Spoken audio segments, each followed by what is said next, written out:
I'm Andrew Borg, president of Borg Design. We're a third-generation CNC machine shop in Hudson, Massachusetts. I've been fortunate enough to work with my brother and father for the past 30 years, and we've grown this business into a high-mix, low-volume production shop that does intricate and complex parts for a variety of industries.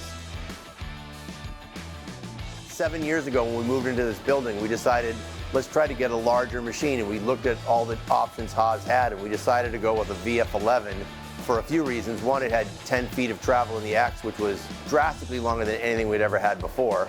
It also had the 40 inches in the Y, and that allows us to do really large round parts, really large square parts, and even some really long parts. And so it opened up the opportunity for us to get work we never ever would have tried to get before. Since then, we've bought a second Haas VF11, a Haas VF9, and a VF6, all which give us incredible flexibility and the ability to do large parts that we never would have thought on taking on before.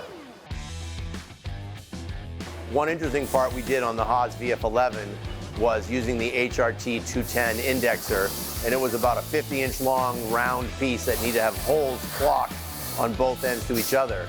And without the Haas VF11 because of the length and the HRT 210 because of the rotation ability, we would not have been able to make that part.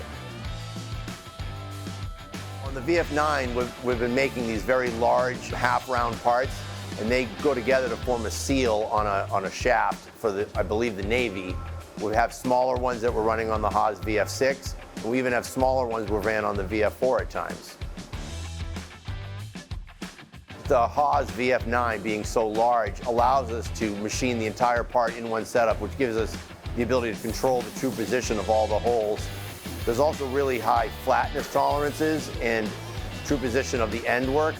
And so the tall Z travel in the Haas also allows us to stand the part up and do the end work, where if we didn't have that ability to do that, we'd have to use a right angle head, and it would be done in two setups, and we would not be able to hold the accuracy that we can by doing it in one setup in the VF9. We had this large aluminum hog out that had a lot of milling that had to be taken out of the middle of it. So we used a program called Volume Mill, which allows you to do super high feed rates with large cutters. And we were using a 1-inch solid carbide end mill, taking about 60% width of cut, and we were running it right at the top of the abilities of the Haas. When we moved that exact same part to a different machine, the machine should have been able to handle it, but it wound up stalling the machine out. And the only way to get it to work on that machine was to run it at 75% of what the Haas was able to do. So being a third-generation machine shop, we're always looking for new things to do. When my grandfather started the business, it was with a Bridgeport and a Warren Swayze lathe. Over the years, we've added CNC machines, starting with small ones to larger ones. With Haas, we've realized we can grow and do different things. The VF11 is a great example of a machine much larger than I ever thought would ever be able to get.